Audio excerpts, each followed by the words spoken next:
Trade with Kamran Bhavani. क्या आप stock exchange में इन्वेस्ट करके पैसा कमाना चाहते हैं तो हमारे ग्रुप को ज्वाइन करें। हम आपको देंगे बर वक्त और बेहतरीन मशवरे। हमारे पास अकाउंट खोलने और ग्रुप ज्वाइन करने के लिए इन व्हाट्सएप नंबर पर राब्ता करें। कामरान मेमन भवानी 0345 826 4499। बिस्मिल्लाहिर्रहमानिर्रहीम। अस्सलाम वालेकुम मेंबर्स, मैं कामरान मेमन भवानी और देख रहे हैं यूट्यूब का चैनल जिसको क्लेम या ब्लेम नहीं है। कल के वीलॉग के अंदर बताया गया था कि माल लूट के ले गए या माल लूट लिया गया। जी बिल्कुल, इसके बारे में बताया था कि कल के दिन में माल लूट लिया गया था और यही वजह थी जिसकी वजह से हम कह रहे थे कि कल अगर स्टार्टिंग में नेगेटिव ओपन हो तो आपने घबराना नहीं है और आपने डिप पर यानी कि बाइंग करनी है, क्योंकि मार्केट आपकी रिबाउंड होने की ताकत रखती है। शॉर्ट ग्राफ हाईली ओवरसोल्ड है। आज स्टार्टिंग तो मार्केट की थोड़ी सी पॉजिटिव हुई, पर एक टाइम में मार्केट नेगेटिव गई 167 पॉइंट माइनस तक, और उसके बाद फिर हमने देखा कि मार्केट 47,400 के पास यानी कि परफॉर्म करने लगी। 47,200 का स्टॉप लॉस दिया हमने तमाम ग्रुप्स के अंदर। हमने बताया कि 47,200 का स्टॉप लॉस रखें। मार्केट आपकी यहाँ से बाउंस बैक कर जाएगी 48,000 से लेकर 48,200 तक। अल्हम्दुलिल्लाह 1000 पॉइंट की रैली बनी स्टॉप लॉस के बाद, और उसके बाद हमने काफी ग्रुप्स के अंदर बहुत सारे स्टॉक्स दिए और उनके यानी कि ब्रेकआउट लेवल भी बता दिए थे और उनका टारगेट भी बता दिए, जिसमें से पीपीएल ओजीडीसी ऊपर के लॉक लगे, जबकि और भी बहुत सारे स्टॉक्स थे जो अल्हम्दुलिल्लाह एक के बाद एक उनमें तेजी हुई, जैसे पीएस था, उसके अलावा यानी कि ओजीडीसी था, रिफाइनरी सेक्टर से तकरीबन तमाम के टारगेट्स अचीव हुए। इसके साथ ही टॉप वॉल्यूम लीडर आपके स्क्रीन के ऊपर है, जिसमें ओजीडीसी, पीपीएल, जेएसबीएल टॉप पे रहे। टॉप गेनर्स में Mahmood textile, Siemens, Colgate, Palmolive यानी कि टॉप गेनर्स रहे। टॉप डिक्लाइनर्स में अगर हम देखें तो रिपान मेज, मारी पेट्रोलियम टॉप डिक्लाइनर रहे। सेक्टर वाइज पोजीशन आपके सामने है, जिसमें यानी कि देखा जाए तो कमर्शियल बैंक टॉप पे रहे। ऑयल एंड कमर्शियल बैंक के 175 पॉइंट, जबकि ऑयल एंड गैस के 169। पावर जनरेशन तकरीबन तमाम सेक्टर में बुलिश ट्रेंड रहा। और नेगेटिव सेक्टर देखें तो मिसलिनियस, फार्मास्यूटिकल, ऑटोमोबाइल पार्ट्स, इनमें हमने गिरावट देखी। वजूहत क्या थी मार्केट के इतने ज्यादा हैवी प्लस होने की? क्योंकि टेक्निकल ग्राफ के ऊपर तो क्लियर हो चुका था कि 47,200 स्टॉप लॉस और मार्केट का व्यू 48,000। बाद में न्यूज जनरेट हुई कि सर्कुलर डेट के हवाले से जो मामला चल रहे थे, आईएमएफ ने उन चीज़ों को यानी कि अप्रूव कर दिया, और जैसे कि आईएमएफ ने गैस सेक्टर का गर्दिशी कर्जा कम करने के लिए dividend plug in back scheme मंजूर कर ली। डिविडेंड के हवाले से 400 अरब के जो गर्दिशी कर्जे उसको कम किया जाएगा, और निगरां वजीर खजाना के चार्ज संभालते ही यानी कि ये इस काम पे अमल दरामद होगा। तो ये सारी न्यूज थी जिसकी वजह से हमने देखा कि यानी कि ओजीडीसी, पीपीएल, एसएनजीपी, एसएसजीसी, पीएसओ, इनमें हमने तेजी देखी। इसके अलावा देखा जाए तो तकरीबन और भी काफी सारी न्यूज थी, जिसमें असेंबली का तहलील होने की न्यूज थी, जो कि वजीर आजम को यानी कि वजीर आजम सदर साहब को खत लिखेंगे, जिसमें असेंबली तहलील हो जाएगी। इसके साथ ही ईसीसी की कंसीडर कर रहा था कि ministry of industry and production regarding urea fertiliser requirement for rabi season 2023 to 2024 considering the recommendation proposal given by fertiliser, जिसमें नाम आ रहा है कॉर्पोरेट में देखा तो जो ऑपरेट करेंगी एसएनजीपीएल, फातिमा फर्टिलाइजर, एजीएल को इसी वजह से ऊपर का लॉक लगा और हमने इसमें रैली भी देखी। पीआईए प्राइवेटाइजेशन के लिए फिर से यानी कि मामला स्टार्ट हो रहे हैं। हैस्कोल के रीस्ट्रक्चरिंग प्लान को कंक्लूड किया जा रहा है। इसके साथ ही अगर हम देखें तो काफी सारी न्यूज थी, लेकिन मार्केट में जो कल जिस तरह का एक डर और एक गिरावट जो खौफ बैठा हुआ था, अल्हम्दुलिल्लाह आज हम लोगों ने उस खौफ को आने नहीं दिया। स्टॉप लॉस के थ्रू आपको बता दिया था कि मार्केट में पुल बैक होने जा रहा है और मार्केट आपकी रिकवरी की तरफ जा रही है। इसके साथ ही वॉल्यूम्स 311 मिलियन के वॉल्यूम्स हुए, जो कि कल के वॉल्यूम से स्लाइटली कम थे। कल 335 मिलियन के वॉल्यूम्स हुए।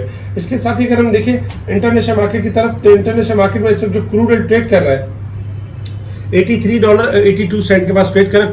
क्रूड ऑयल देखा जाए तो मुसलसल हाई साइड पे ट्रेड कर रहा है, और क्रूड ऑयल का जो कल लेवल दिया गया था 82.50 का लेवल, उसको ब्रेक करने के बाद इसमें रैली बनी। क्रूड ऑयल में ये कि 85 स्टॉप लॉस है, अगर ये ब्रेक हो जाता है तो मजीद तेजी है, अदरवाइज शॉर्ट गिरावट आ सकती है, लाइक 83 से लेके 82 तक की गिरावट आ सकती है। गोल्ड सिल्वर में हम देखें तो स्लाइटली यानी कि गिरावट है, बहुत ज्यादा गिरावट नहीं है। सिल्वर है आपका 22.83 के पास, जबकि $19.59 के पास चल रहा है गोल्ड। गोल्ड सिल्वर आपके बढ़ सकते हैं, जबकि डॉलर इंडेक्स में गिरावट हो सकती है। इसके साथ ही अगर रेजिस्टेंस लेवल और सपोर्ट लेवल आपके स्क्रीन के ऊपर है 48,425 हमारा रेजिस्टेंस लेवल होगा, 47,901 हमारा जो है वो सपोर्ट लेवल है। इंडेक्स अगर हम देखें तो 79 पॉइंट इस वीक के हिसाब से ओवरबॉट है। कल तक 200 पॉइंट थी और आज जैसे कि 800 पॉइंट का इजाफा हुआ, तो ओवरऑल तो देखा जाए तो 1000 पॉइंट ओवरबॉट है लास्ट वीक के हिसाब से, लेकिन इस वीक के हिसाब से 79 पॉइंट मार्केट ओवरबॉट की साइड पे क्लोज रही है।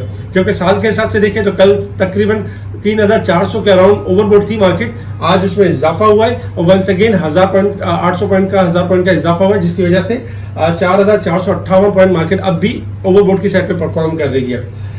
इसके साथ ही अगर टेक्निकल चार्ट के हिसाब से अगर हम मार्केट की पोजीशन देखें कि मार्केट ने अब परफॉर्म किस तरीके से करना है, सबसे पहले अगर हम देखें तो शॉर्ट ग्राफ के हिसाब से मार्केट ने आज एक बेहतर क्लोजिंग दी और मुसलसल डराया नहीं जा रहा था, बल्कि हौसला बुलंद किया जा रहा था कि इस लेवल पे माल लें, ओजीडीसी लें, पीपीएल लें, एसएनजीपी लें, पीएसओ लें। वजह ये थी कि देखिए लास्ट मंथ में इनके अंदर अच्छी रैली बनी थी और उन्होंने करेक्शन नहीं ली थी और इनकी 50% करेक्शन बनती थी। जैसे कि एग्जांपल दूंगा मैं आपको कि पीपीएल में 20 रुपए का इजाफा हुआ था लास्ट मंथ के अंदर और इसमें करेक्शन नहीं हुई थी, जिसमें हमने देखा हायर साइड से पीपीएल की करेक्शन हुई 11 रुपए की, जो कि 50% हो चुकी थी। इसी वजह से पीपीएल में हमने रिबाउंड भी देखा और न्यूज के ऊपर हमने वजूहात में हमने न्यूज देखी गर्दिशी कर्जे जो कि कम करने की तरफ जा रहे हैं, तो ये वजूहात बनी। इस तरह बहुत सारे स्टॉक थे जो 50% करेक्शन कर चुके थे और उनमें एक पुल बैक बनता था। शॉर्ट ग्राफ के हिसाब से अगर हम देखें तो मार्केट नो डाउट आपकी बेहतर क्लोज रही है। कल छोटा सा लेवल है 48,560 का लेवल, जो कि एक्सपेक्टेड है अगर मार्केट इसको ब्रेक एंड सस्टेन करती है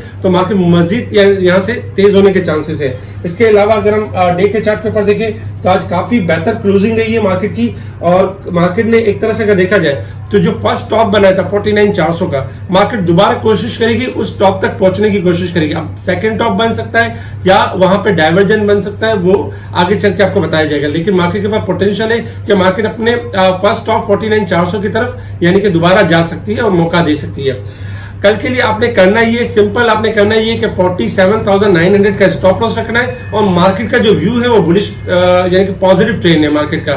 मार्केट में व्यू मंदी नहीं है। 47,900 अगर ब्रेक होगा तो मंदी स्टार्ट होगी, अदरवाइज मार्केट का ट्रेंड पॉजिटिव है और 48,400 से लेके 800 मार्केट टेस्ट कर सकती है, जिसमें स्टॉक परफॉर्म कर सकते हैं ओजीडीसी, पीपीएल, पीएसओ, एसएनजीपी ये कल भी परफॉर्म करते हुए नजर आ सकते हैं। इसके साथ ही कल सीमेंट सेक्टर भी आपका एक्टिव होगा, जिसके साथ ही स्टील सेक्टर में मुगल और जो स्टील सेक्टर में इंटरनेशनल इंडस्ट्री आईएसएल ये भी एक्टिव होंगे। इसके अलावा अगर हम देखें दूसरे सेक्टर की तरफ तो रिफाइनरी सेक्टर्स में आज बहुत ज्यादा गिरावट नहीं हुई, लेकिन आज रिफाइनरी सेक्टर्स में स्लाइटली गिरावट के साथ क्लोजिंग हुई है। कल रिफाइनरी सेक्टर में थोड़ी सी डिप के बाद इसमें रैली बन सकती है, क्योंकि आज ऑयल सेक्टर चला है, कल सेक्टर शिफ्टिंग यानी कि हो सकती है। सेकंड अगर हम देखें तो आईटी से रिलेटेड आईटी अपने लॉन्ग यानी कि लेवल्स ब्रेक नहीं कर पाया, जिसकी वजह से आज रैली में पार्टिसिपेट नहीं कर पाया, लेकिन जब इस वीक की अगर क्लोजिंग बेहतर आएगी तो पार्टिसिपेट करेगा। तो स्पेशल गुरु में timely buy call, sell call और इस तरह की चीजें बताई जा रही होती हैं, कॉन्फिडेंस के साथ बताया जा रहा होता है कि ये स्टॉक बढ़ने वाला है, ये लेवल गिरने वाला है और एक अच्छी एंट्री लेने का मौका मिल जाता है क्लाइंट को। स्पेशल गुरु से जुड़ने के लिए आप कांटेक्ट कर सकते हैं मेरी टीम को। ठीक है जी, शुक्रिया। कामा मेमन बावानी, अल्लाह हाफिज।